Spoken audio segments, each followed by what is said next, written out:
तुम्ही पाहत आहात MCN न्यूज मराठी। माजी मंत्री सुबोध सावजी नेहमीच आपल्या कोणत्या ना कोणत्या वक्तव्यातून वादग्रस्त ठरत असतात।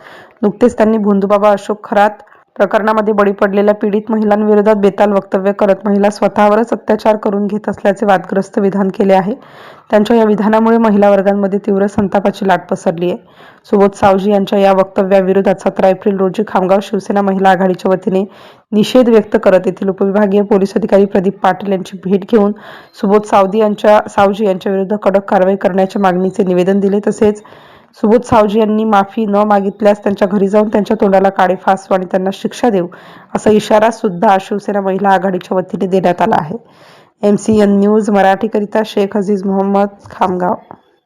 PI सरांना निवेदन देण्याकरिता आलेला आहे ग्रामीण पोलीस स्टेशनला।